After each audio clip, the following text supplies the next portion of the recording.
Iran में रजीम change हो चुकी है, अब हरमज़ खुल गई है, पेट्रोल की कीमतें गिर गई। तेहरान हुकूमत ने डील का एहतराम ना किया तो दोबारा बमबारी करेंगी। ये हमले ईरान के मुआहदे पर आ जाने तक नहीं रुकेंगे। अमरीकी सदर की फिर से धमकी। तेहरान हुकूमत राजी है, जौहरी हथियार बनाएगी ना हासिल करेगी। ईरान से अफजूदा जौहरी मवाद निकालने की कोई जल्दी नहीं है। डील ना होती तो महीनों बमबारी जारी रहती और अब हरमज़ ना खुलती। जंग जारी रख सकता था, लेकिन दुनिया में फसाद बाजारी नहीं चाहता।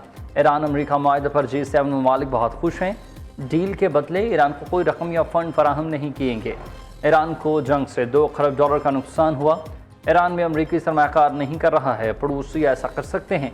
अमरीकी सदर की फ्रांस में प्रेस कॉन्फ्रेंस, कहा कि पाकिस्तान और कतर ने मुज़ाकरात के लिए बहुत काम किया। तारीख़ी मुआहदे में पाकिस्तान का बड़ा हाथ है। बेहतरीन सालसी के लिए पाकिस्तान के शुक्रगुजार हैं। सदर ट्रंप ने इसराइल को बेवकूफ़ करार दे दिया। नेतन्याहू से लबनान के मामले पर इख्तलाफ है। इसराइली वज़ीर आज़म को चाहिए कि हिज़्बुल्लाह से बेहतर बर्ताव करें।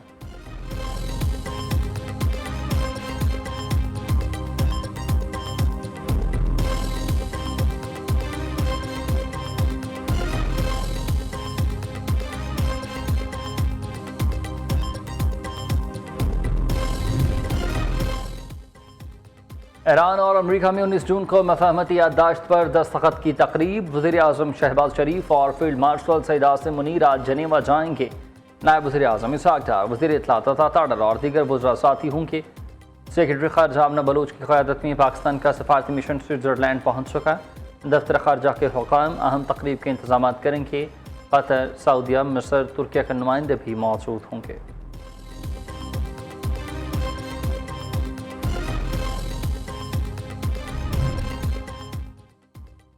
आइंदा माली साल के बजट पर तहफ़्फ़ुज़ात और गिलगित बल्तिस्तान में हुकूमत साजी। वज़ीर आज़म शहबाज शरीफ से चेयरमैन पीपल्स पार्टी बिलावल भुट्टो ज़रदारी की मुलाकात। बजट, सियासी सूरत हाल, सिंध की तरक्याती मनसूबा और मशरिक़ वस्ता की सूरत हाल पर गुफ्तगू। बिलावल भुट्टो ने ईरान अमरीका डील में पाकिस्तान के मस्बत किरदार को सराहा। वज़ीर आज़म शहबाज शरीफ और फील्ड मार्शल सईद आसिम मुनीर को खराज तहसीन पेश। बिलावल भुट्टो ने गिलगित बल्तिस्तान में हुकूमत साजी के लिए ताउन पर वज़ीर आज़म का शुक्रिया अदा किया। शहबाज शरीफ ने विफाक और सूबों के दरमियान बाहमी ताउन को कौमी तरक्की के लिए नागुज़ीर करार दिया। कहा कि मनसूबों की बरवक्त तकमील के लिए तमाम इदारों को मुश्तरका किरदार अदा करना होगा।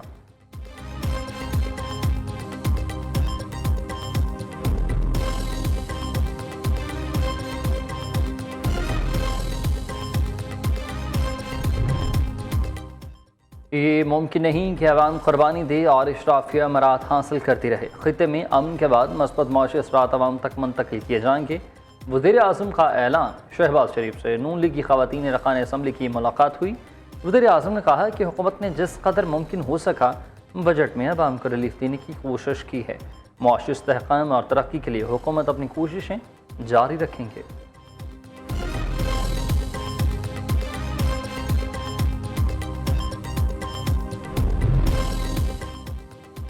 मुस्लिम लीग नून के कायद नवाज शरीफ की कश्मीरी अवाम से धरने ख़त्म करने बामकसद मुज़ाकरात करने की अपील। कश्मीरी अवाम पाकिस्तान से नज़रियाती रिश्ता बरकरार रखते हुए पुरअमन रहे। अवामी हकूक़ के लिए आइन के अंदर रहते हुए जद्दोजहद करनी चाहिए। नवाज शरीफ और आज़ाद कश्मीर पार्लिमानी पार्टी और सीनियर पार्टी रहनुमाओं के इजलास से खिताब करते हुए कहा कि हमें भाईचारे और आबादारी की सियासत को फ़रोग़ देना चाहिए। पाकिस्तान ने हमेशा कश्मीरियों को जद्दोजहद और अपनी जद्दोजहद समझा। मकबूजा कश्मीर के अवाम को अक़वाम मुत्तहिदा की करारदादों के मुताबिक हक़ खुद अरादियत मिलनी चाहिए।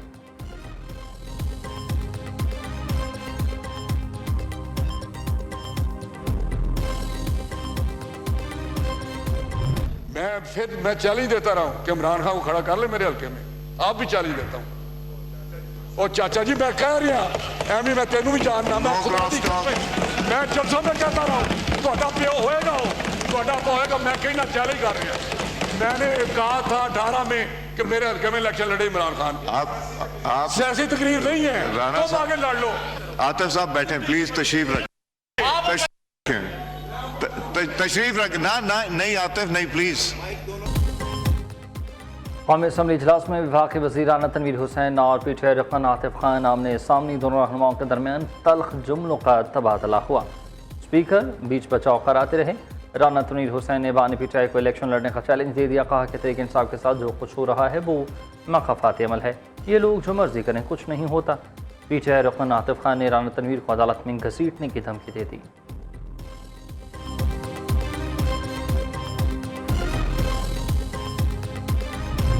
stand before this August House today to present a rupees 3.56 trillion with no new taxes budget 2026-27 of the government of Sindh for the 13th time, including 11 consecutive budgets, an honor and responsibility that no other elected representative has ever been entrusted with.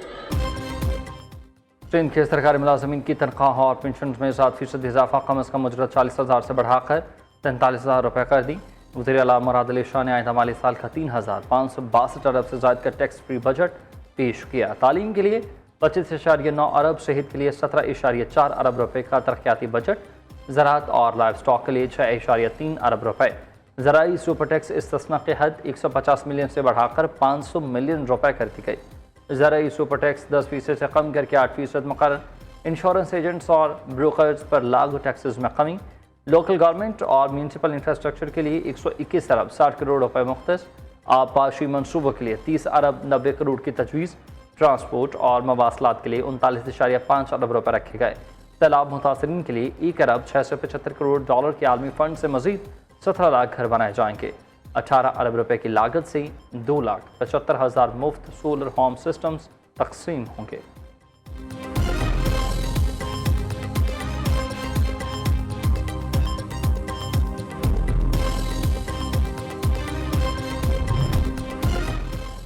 वज़ीर आला सिंध का आइंदा माली साल के budget में कराची के लिए mega projects का ऐलान। कराची में सिंध इंटरनेशनल सेंटर कायम करने का इंदिया दे दिया। KMC फायर ब्रिगेड्स अपग्रेडेशन के लिए 6.69 अरब रुपये मुख्तस। लियारी ट्रांसफॉर्मेशन पैकेज के लिए 5 अरब रुपये की तजवीज़। कराची की अंदरूनी सड़कों की बहाली के लिए 5.53 अरब रुपये रखे गए। ट्रैफिक कॉरिडोर इम्प्रूवमेंट प्रोग्राम के लिए 4.17 अरब रुपये। कराची सेंट्रल की 5 टन कमेटियों के लिए 3 अरब 18 करोड़ रुपये की तजवीज़। 4 अरब 80 करोड़ मालियत की 50 नए डील। बसेस खरीदने की मंजूरी। Greater Karachi sewerage plan S3 पर 32 अरब रुपए से ज़ायद लागत से काम जारी है।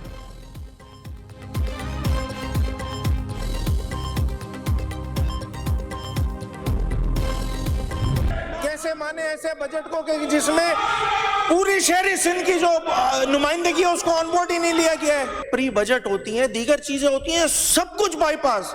भाई आपके पास मेजॉरिटी है, हम मानते हैं, मगर इस मुल्क में, इस सूबे में जमहूरियत है। भाई अगर ट्रेजरी बेंचेस हैं तो अपोजिशन की भी बेंचेस हैं। अपोजिशन के नुमाइंदे भी आवाम के नुमाइंदे होते हैं। सिंध असम्बली बजट इजलास में अपोजिशन का एहतजाज, प्ले कार्ड उठाकर नारेबाजी। अपोजिशन लीडर अली खुर्शीद ने कहा कि बजट पर एतमाद में नहीं लिया गया। ऐसे बजट का क्या फ़ायदा जिसमें किसी की नुमाइंदगी ना हो।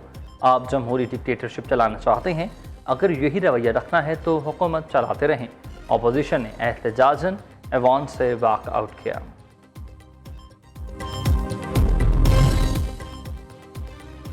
वफाकी तर्ज पर बलूचिस्तान में तनख्वाह और पेंशन में 7% इजाफा। वज़ीर ख़जाना शुएब नूर शेरबानी ने बलूचिस्तान का 1089 अरब रुपये का आइंदा माली साल का टैक्स फ्री बजट पेश किया। बलूचिस्तान की कुल आमदन का तखमीना 1,134 अरब रुपये से ज़ायद लगाया गया। तालीम के लिए 157 अरब 28 करोड़, सेहत के लिए 73 अरब 99 करोड़ रुपये मुख्तस। अमनो अमान के लिए 107 अरब रुपये 92 करोड़ रुपये रखे गए। फॉरेन फंडेड प्रोजेक्ट्स के लिए 65 अरब 34 करोड़ रुपये की तजवीज़। बलूचिस्तान हेल्थ कार्ड प्रोग्राम के लिए 1.5 अरब रुपये बढ़ा दिए गए। शहीद बेनज़ीर भुट्टो स्कॉलरशिप 56 मिलियन रुपये मुख्तस। जायदाद की मुंतकिली पर कैपिटल वैल्यू टैक्स और स्टाम्प ड्यूटी 2% से कम करके 1% मुकर्रर। खेल और तफरीही सरगर्मियों के लिए 8 अरब 54 करोड़ रुपये मुख्तस। वफाकी तरक्याती मनसूबों के लिए 44 अरब 56 करोड़ रुपये मुख्तस हुए। सूबाई SPD का हुजम 206 अरब 61 करोड़ रुपये मुकर्रर किया गया।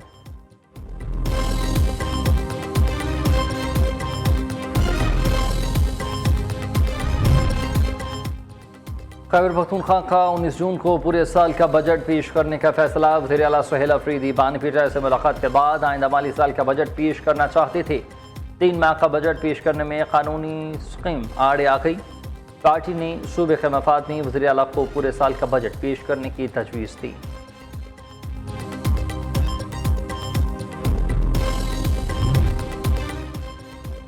पेट्रोल 225 रुपये लीटर, 150 रुपये का टैक्स खत्म किया गया। अमीर जमात इस्लामी को 19 जून को मुल्क गिर एहतजाज का ऐलान। हाफिज नईम रहमान ने कहा कि ईरान अमरीका मुआहदे के बाद आलमी मार्केट में तेल की कीमतें कम हुई हैं। पेट्रोल 10 या 20 रुपये सस्ता करने से ये मसला हल नहीं होगा। पाकिस्तानी अवाम को फौरी रिलीफ मिलना चाहिए।